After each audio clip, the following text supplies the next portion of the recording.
Wasted money on cures. Forgot how to fix myself. They say that time is free. Then why is it so precious? Oh, I'll say memories in my head, like Polaroids on walls. They remind you to look ahead. Time is running out.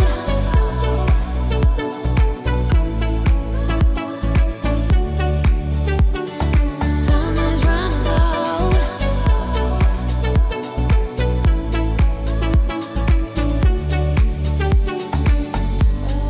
Lately I've lost my track. I've sailed the deepest seas, hoping to find something to bring back better times.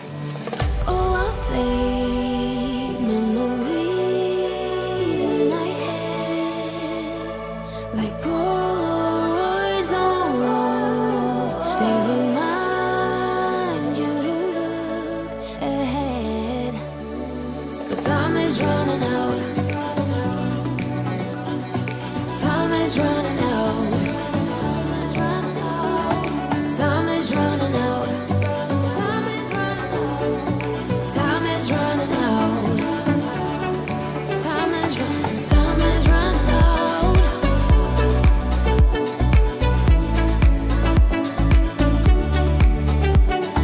Time is running out.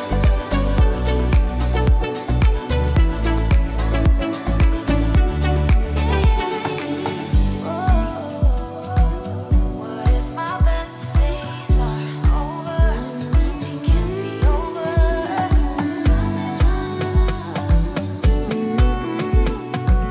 They can't be over now. Time is running out. What if my best days are over? They can't be over now. Time is running out.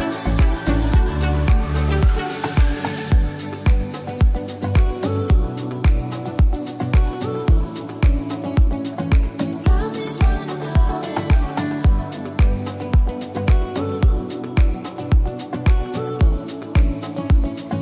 Time is running out. Afternoon, everyone. It's Jim here. Welcome to the first in our series of Easter break live revision sessions for AQA A-Level Business. Would you believe it? Graham has joined me again. Hello. It's almost half an hour since I've seen you. Yeah, You've not what have changed. Did you enjoy No, you your have trip? changed. Your top is different. Yeah, I spilled chili con carne down the front of my other one. Hard to miss a mouth this size, but somehow I managed.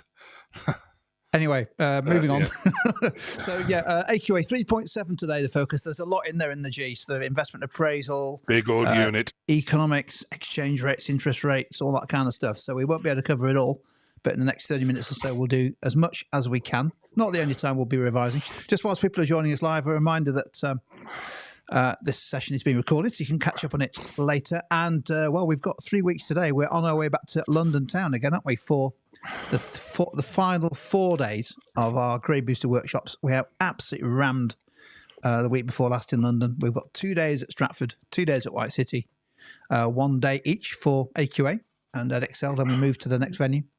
If you can join us for that, if you've not had a chance to join us, it's a great day, as well as some amazing shopping.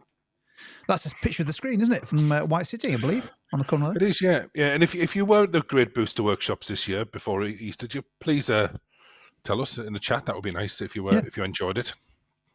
I'm sure you did. But don't tell us if you didn't. But No, we don't. You know, we don't need any negativity on here. now, while we're going through this, now you've not seen this, have you, G? So you're going to be guessing. I haven't seen it. No, I haven't seen it. So as people are joining us, let's do a quick fire. Name the product brand. We don't normally get beyond clue 4. Very occasionally. Unless someone gives the name away, like I did for the RXL one. Yeah, whatever you do not mention the word Greggs. Anyway, here's our first clue. One part of the business was founded by Sir William Lyons, who had a personal motto of value for money. So that tells you that it's connected with somebody called Lyons who had a personal... Lions, treacle. Lyons. Could be Lyons, could be ice cream, possibly. Treacle, Lions, treacle. Could be. Let's have a look. Product featured prominently in the 1966 safari film Born Free. That's a Lions link, doesn't it? You're too young for that film, Jay. I remember that film, Born Free. I know the song. Don't start singing it. I think we're going to get to clue 4. The current business was formed in 2008 when Tata Motors acquired 2 brands. So that suggests that the business is now 2 businesses merged together. I believe they bought them from Ford. I need to check that. But looking out for in the live chat to see who's going to be first today. Great to see so many people joining us live as well. Leona, Sam and David have been to the Grade Booster workshops. None of what we do in Grade Booster is repeated today. We've just found and replaced all the words. Emma's half right. Yeah, half right. And Melissa is half right. And Evie's got it. Evie's got it. So, yeah, Evie's quite rightly said it's Jaguar Land Rover. I think that's the first one. Jaguar Land Rover developed a flying sky car, but never went into production. So I suppose that's a good example of the product life cycle. The development phase never gets to introduction phase. And finally, interestingly, and this is relevant to 3.7, isn't it? Jaguar Land Rover announced it would pause exports to the USA with immediate effect for a month, at least. Tariffs. Because of the imposition of a 25% tariff, isn't it, on cars from the UK to the US. Interesting times. Yeah, difficult times. But I suppose a flying car, the sky's the best place for it. You'd hope so, wouldn't you? Really? Yeah, really. Yeah. Anyway, there we go. Now, in this session, these questions are not meant to be easy. We've written, I think it's 6 or 7 brand new exam standard MCQs. We'll do this in each of our sessions. Here's our first one. Shall I do this one, G, or do you want to take this one on? I'll do this one if you don't mind. Okay. So management have revised their appraisal of an investment and now believe that the net cash flows will be higher than expected and the investment cost lower than expected. The impact on the payback period and ARR of the investment will be. So if the net cash flows are higher and the investment cost is lower, will that result in, for example, shorter payback and lower ARR, shorter payback and higher ARR, longer payback and higher ARR, and longer payback and lower ARR? Question, so it is a good question. Did you write this one, Jim? Yeah. Yeah, you wrote that one, didn't you? Well, you wrote them all. You wrote them all today. In fairness, I was pleased with that question. I think it's an interesting take. It is on 3.7 investment appraisal. Lots of answers coming in, and it's good to see, in particular, Emma, Oscar, Richard, Mary, and others, and Esther, going for the correct answer, which is shorter payback. Shall I explain why, G? Or do you want to have a go? So it's shorter payback because the net cash flows are higher. Yeah. So the cost of the investment is returned quicker, and there's less to pay back because the investment cost is lower. It's lower. Yeah. And if the net cash flows are higher, the top bit and the bottom bit, the investment is lower. That must mean that the ARR is higher. I think that's a cracking question, that one. It is a cracking question, and that is the dream scenario, isn't it? It's a dream not scenario. Easy. Let's try this one. So, management of business A believes that the main responsibility of the business should be to make profits. Now, according to Archie Carrolls Pyramid, which responsibility are the managers of that business therefore focused on? Is it either philanthropic, ethical, legal, or economic? What do you think? It's one of those 4. The 4, I was going to say pillars, but not pillars, the 4 levels of a pyramid. Levels of the pyramid. JT, welcome back. Millie and Laksha, Oscar, Chickster and Mary all going for the right answer. Let's reveal it is indeed economic responsibility. Yeah, so basically Carroll said that, the foundation, didn't he? The foundation of CSR, he said, was making a profit. If you don't make a profit, you can't really do anything of the rest. Exactly. And then the next level up was you have to follow the law. By definition, you have to make money in order to be ethical, don't you? And you can't be philanthropic. Let's see, for me to say, you can't be if you don't make money. So philanthropic, you can't give it away if you don't make it. Exactly. Excellent stuff. And so hopefully quite a few are on 2 out of 2. So have a go at this. I think this is one of the hardest MCQs we've ever written. Yeah, you can do this one, Jim. Shall I do it? So business. I want to talk about exchange rates after, actually. Okay, business B We think a lot about how we name these businesses, but Business B imports all its raw materials from Europe and pays its suppliers in euros. Obviously, the business is located in the UK, and if the pound-euro exchange rate changes from £1 equals 1.2 euros to £1 equals 1.10 euros, what effect would that have on raw material costs and gross profit margin? So it's some combination of higher and lower. So the pound-dollar exchange rate, which it's using to pay its suppliers, is changing from a pound is €1.20 to a pound is €1.10. What do we think? Now, we've even got some explanation. Obviously, you don't need that in MCQs, but we've got a fantastic explanation coming in the live chat. Most people G going for B or C. The pounds depreciate, so the pound buys less euros, yes? Yep, that's correct. A weaker pound, therefore, that makes imports of raw materials more expensive, dearer. Yep. So therefore, and it's good to see, isn't it, that nearly everybody, I would say 80% of people, including XK, who said, it's C, lads. Be good, wouldn't it, if you're in the exam hall, you spot the right answer and turn around to everybody else and say, it's C, lads. Yeah, it is. The answer's B. To C. It is C. Yeah, so a weaker pound, whippy deck, it's not just enough to know exactly in an answer what whippy deck means, but it does mean if a weaker pound means you need more pounds to pay your suppliers. Therefore, your costs are going to go up. And if your costs go up, all other things being the same, you'll make less gross profit per item, won't you? Yeah. You were going to say something about exchange rates, G. Yeah. Just to echo what you said there, exchange rates have been examined a few times, and for a lot of students, they seem to just regurgitate, if that's the right word, the SPICE acronym, or the reverse of that. You've got to know why a strong pound leads to cheaper imports. You can't just say it does. So you need to explain how and why. That's analysis. So you need to go beyond the knowledge and explain how and why a stronger pound would lead to cheaper imports and dearer exports. But well done on that question. That's a phenomenal Great. accuracy amongst the live audience. Maybe if you're watching on replay, how did you get on with that one? That was a really tough question. This one, I think is easier, but I still think it's quite challenging. Yes. So I'll try and talk through this one. The table shows recent data on efficiency ratios for 4 businesses in the same industry.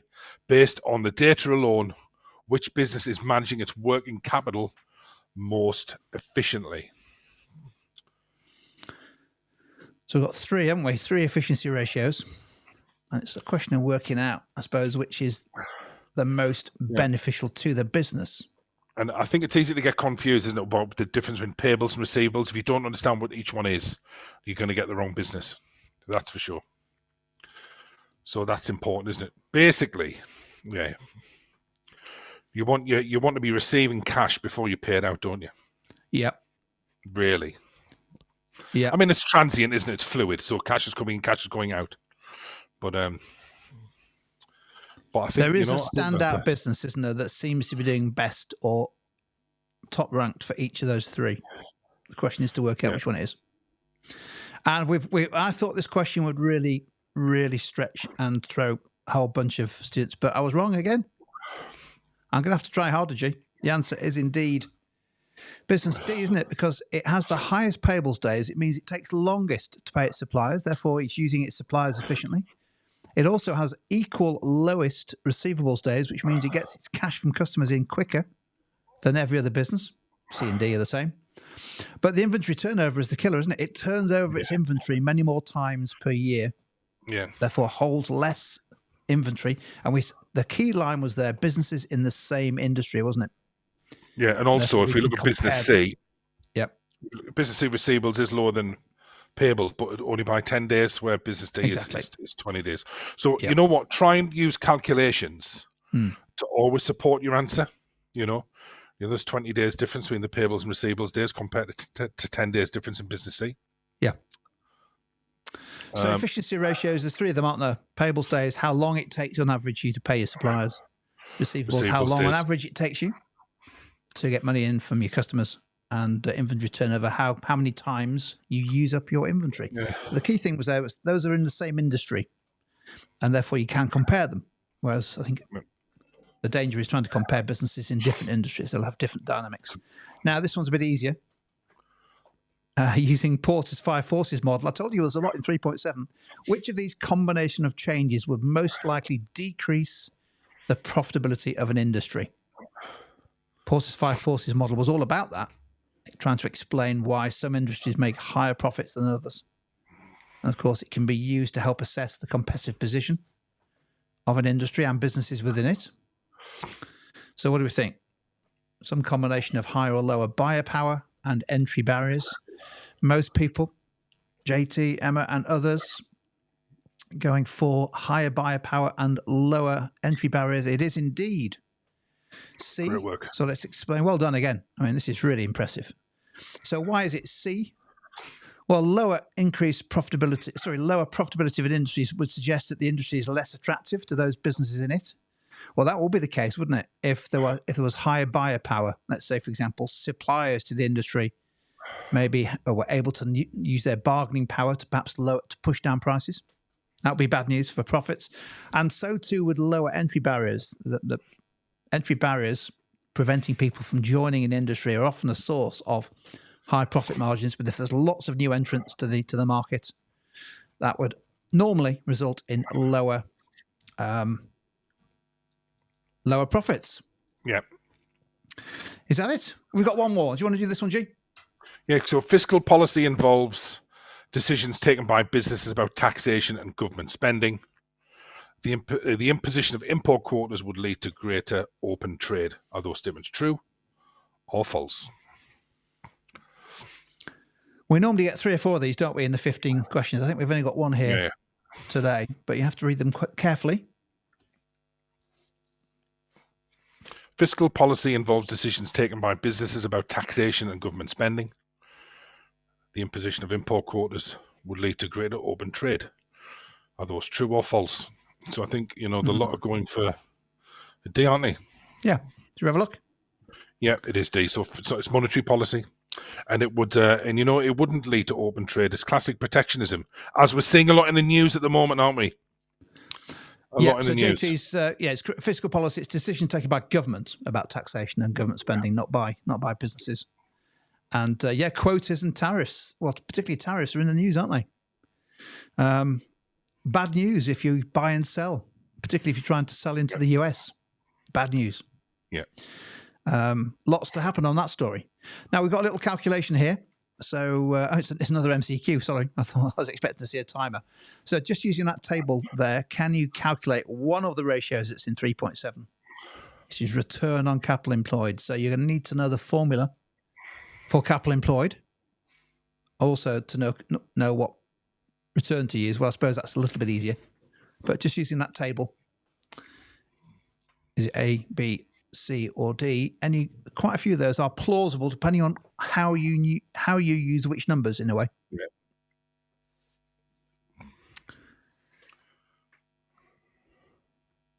It's very important. That would be a classic MQA question when you've got to do a little bit of manipulation of the data there, haven't you, to get to the right answer.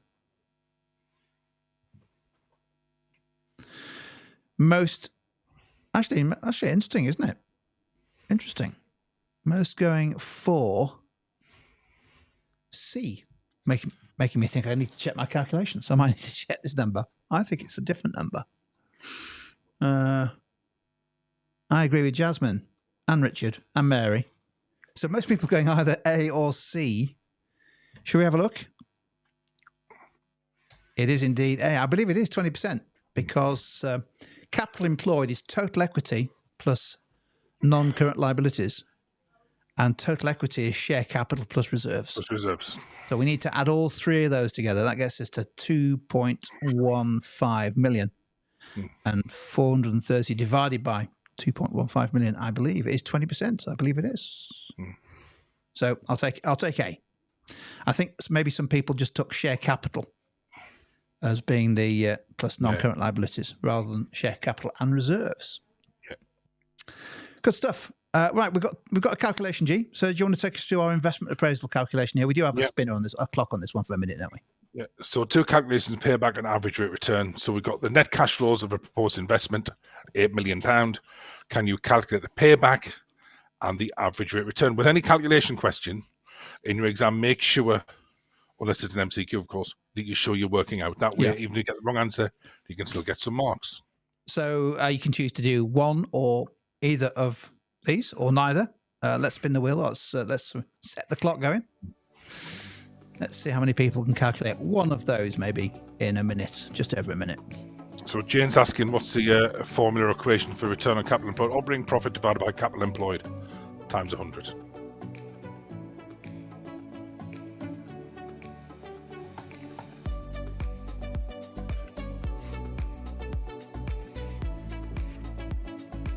Some very quick calculations here.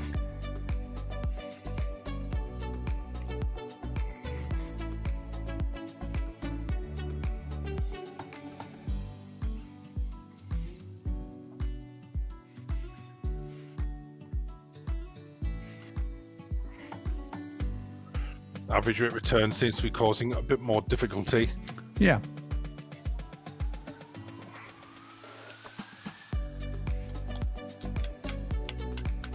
Well, payback's causing some difficulty as well, I think.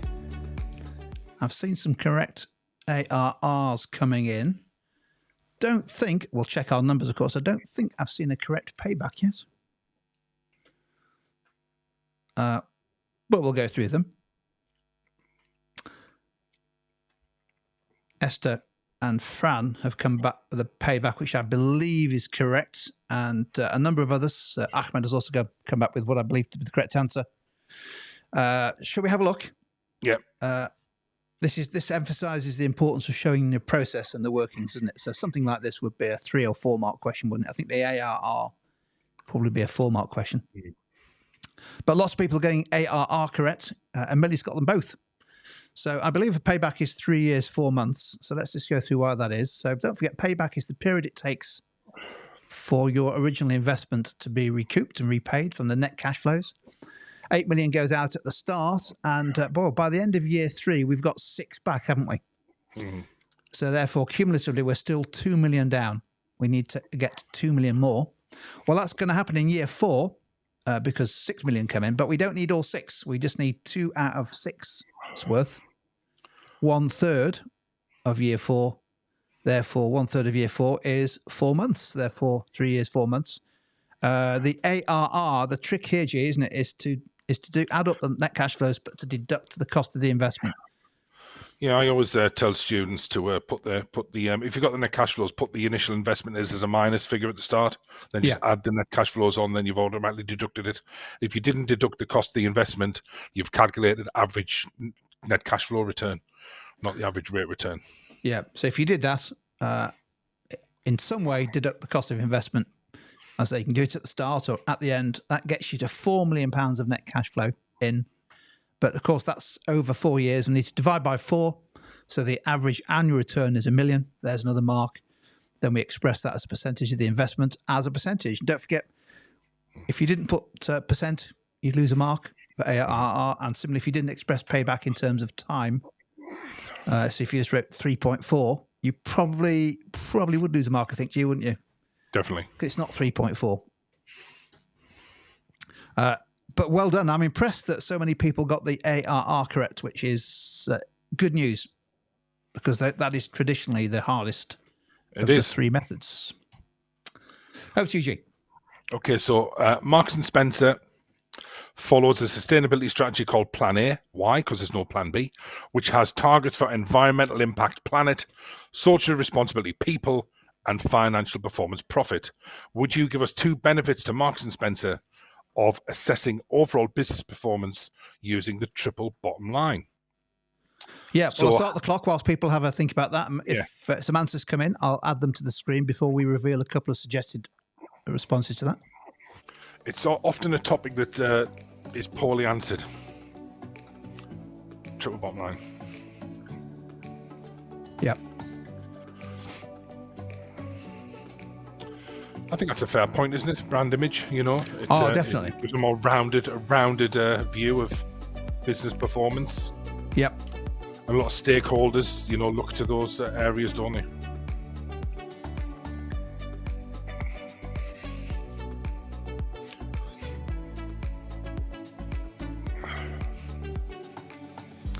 Fran's starting to develop the analysis here.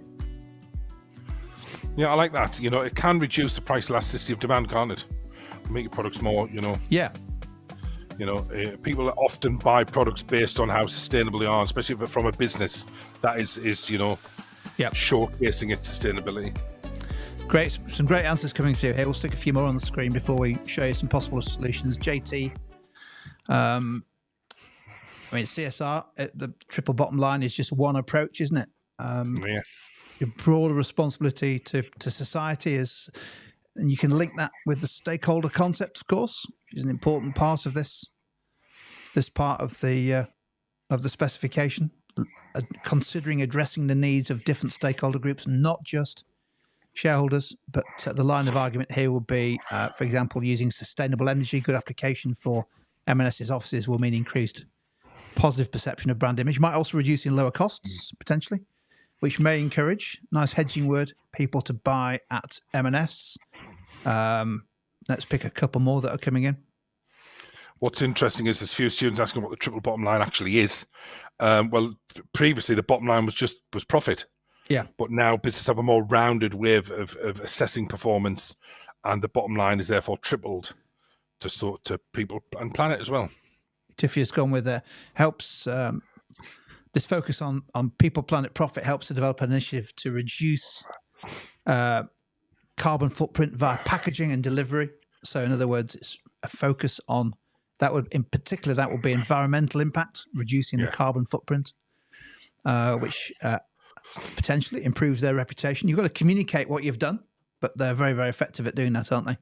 Yeah, really good.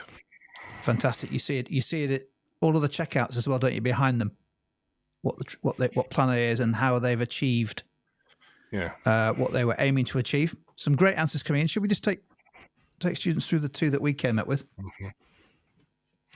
So lower costs. You take us through it, G. Yeah, so low costs by measuring environmental performance of planet.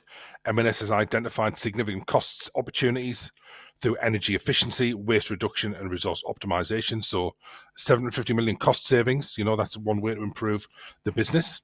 And also, I think this is really important, stronger brand reputation, customer loyalty. So the triple bottom line approach has helped M&S position them as a responsible retailer, particularly from younger demographics who may increasingly prefer brands with strong sustainability credentials.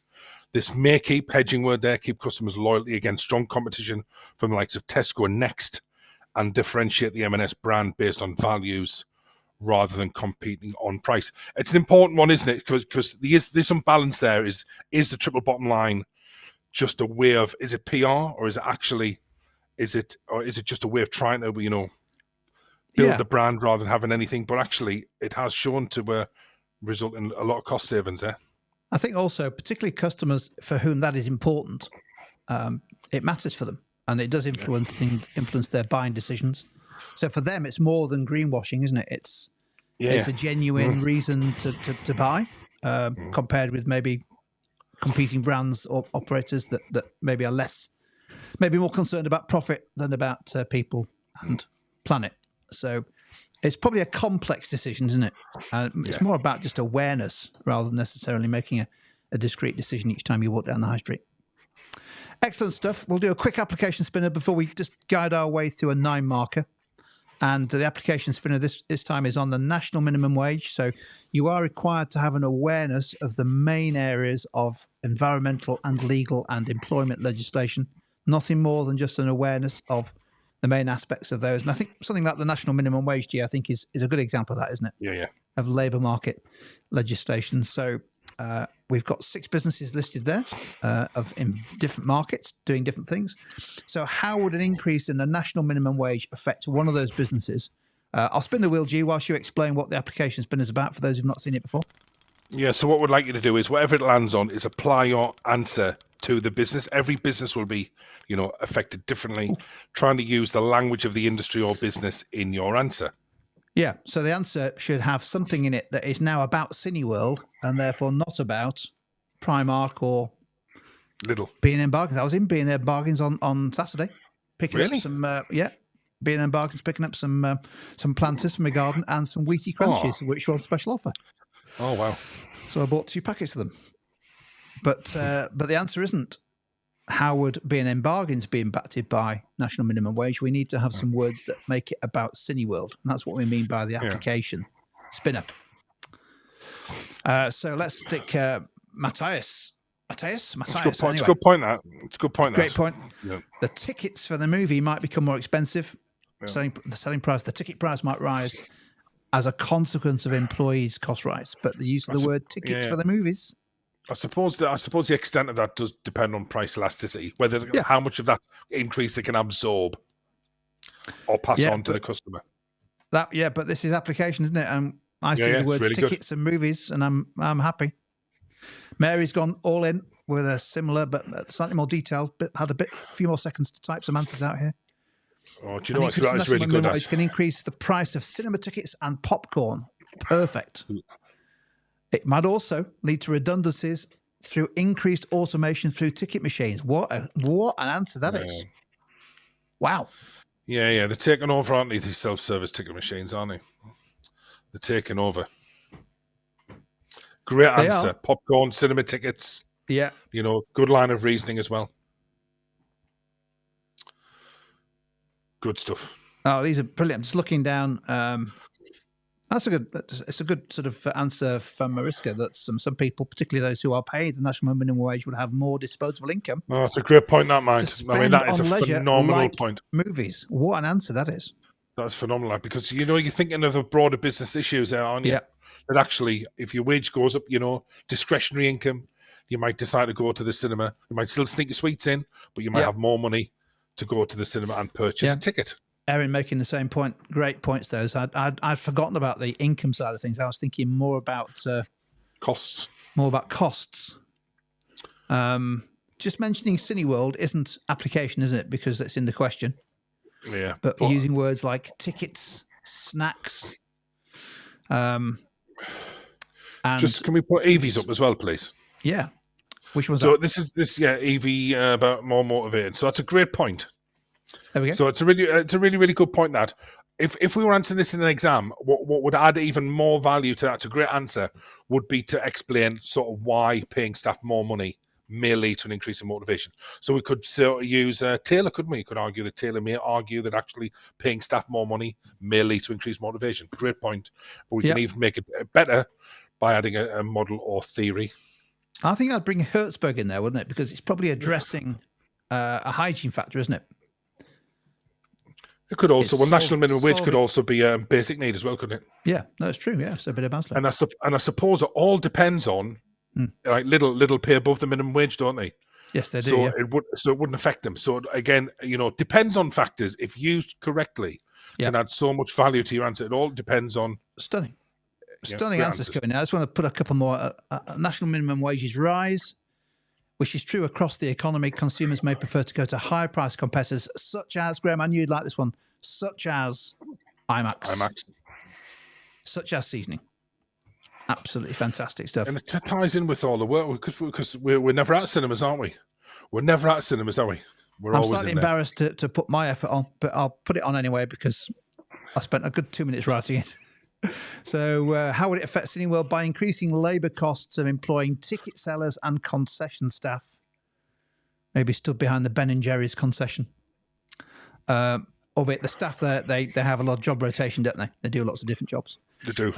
Who work shifts whilst the cinema screens are open. Cineworld may have to reduce the opening hours of screens. They may close some screens for a while during quite a period, or increase their film ticket or popcorn prices. What do you think to that as an answer, G?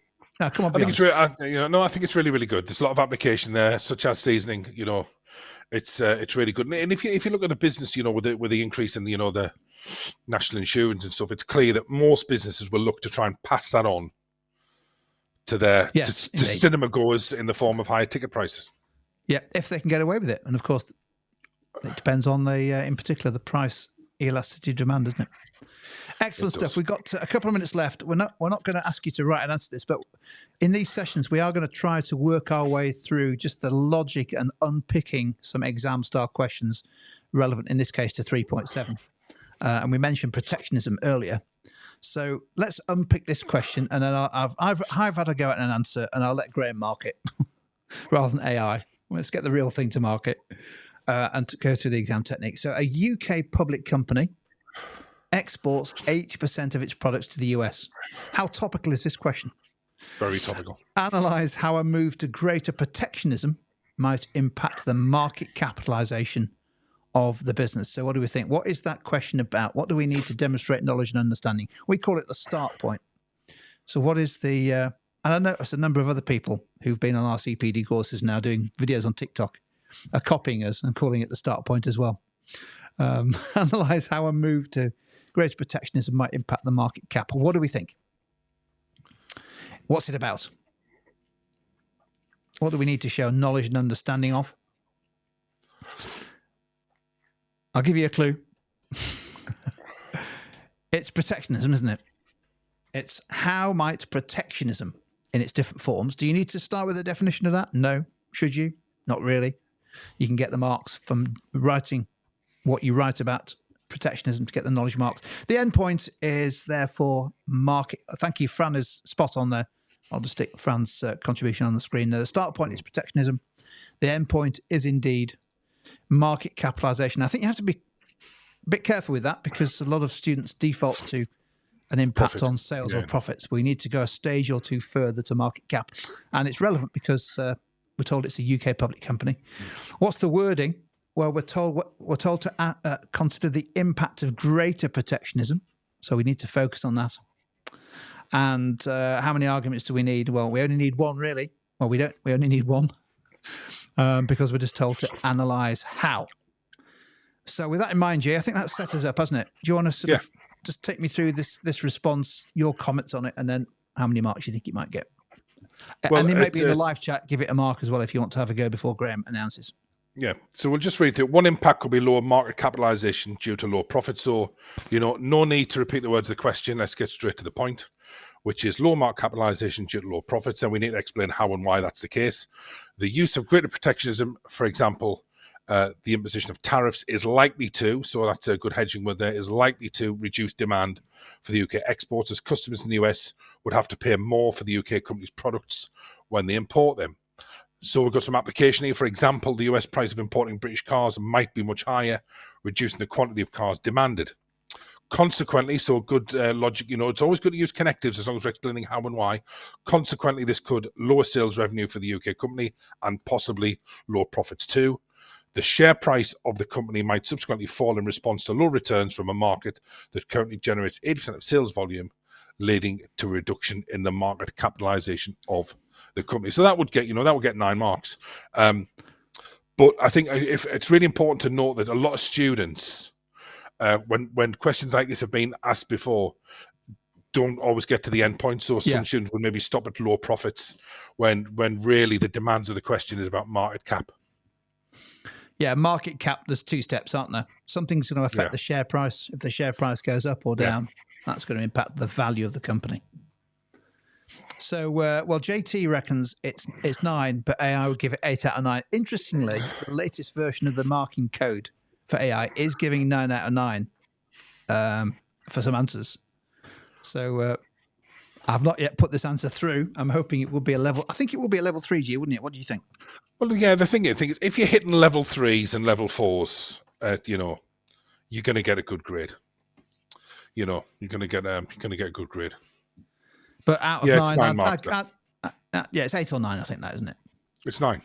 It's 9. There we go. It's 9. And that just goes to show how little you need to write for a question. In this case, the requirement is singular.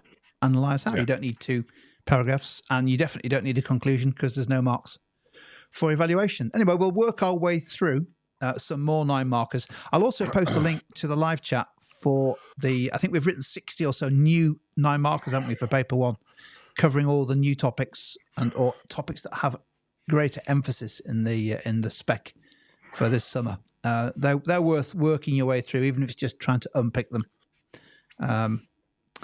Millie's asking, how can you tell if you need 1 point or 2? Well, it's in the... I was going to say it's in the wording of the question. So if it said analyze 2 impacts of greater protectionism or the impacts, that would be plural, so you'd need 2. But this one just asks you to analyze how, so it's singular. Same applies for the 12 markers on paper 3. Yep.